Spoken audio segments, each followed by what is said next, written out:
일본이 오늘 우리 정부를 화이트리스트에서 제외하는 내용의 수출무역관리 시행령 개정안을 시행합니다.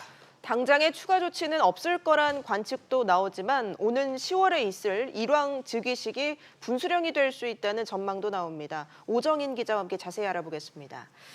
오 기자, 오늘부터 이제 일본의 화이트리스트 배제 조치가 시행이 됐는데 당장 어떤 게 달라지는 건가요? 네, 먼저 일본은 지난달 수출 규제 조치를 강행하고 고순도 불화수소 등 세계 품목에 대한 수출 규제를 시작했습니다. 이어 수출 우호 국가 화이트리스트에서 우리 정부를 제외하겠다는 결정을 내렸는데요.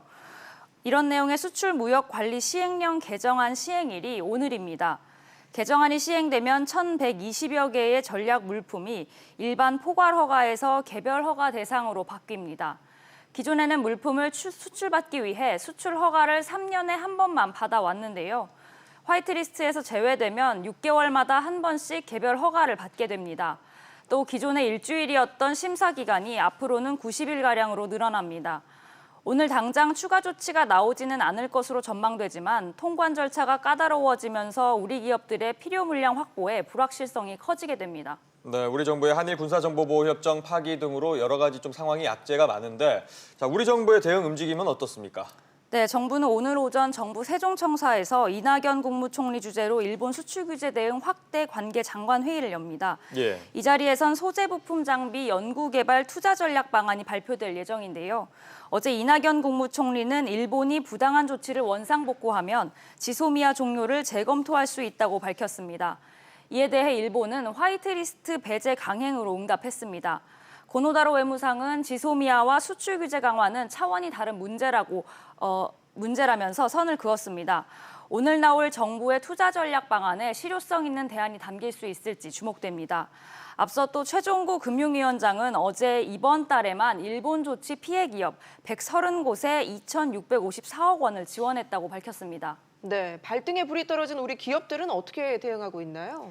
네, 삼성전자와 SK하이닉스를 비롯해서 관련 중소기업들은 고순도 불화수소 등 세계 품목을 중심으로 공급처 다변화에 나서고 있습니다.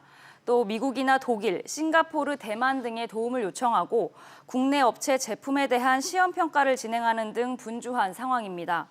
당장 추가 조치가 나오지 않더라도 양국 관계가 강대강으로 치닫고 있는 만큼 규제가 확대될 가능성을 염두에 두고 있습니다. 기업들은 만일의 사태에 대비해 공급처 다변화뿐만 아니라 최대한 재고를 확보해두는 등 움직임을 보이고 있습니다. 한일 간의 강대강 대치가 계속 이어지고 있는데, 그렇다면 앞으로 전망은 어떻습니까?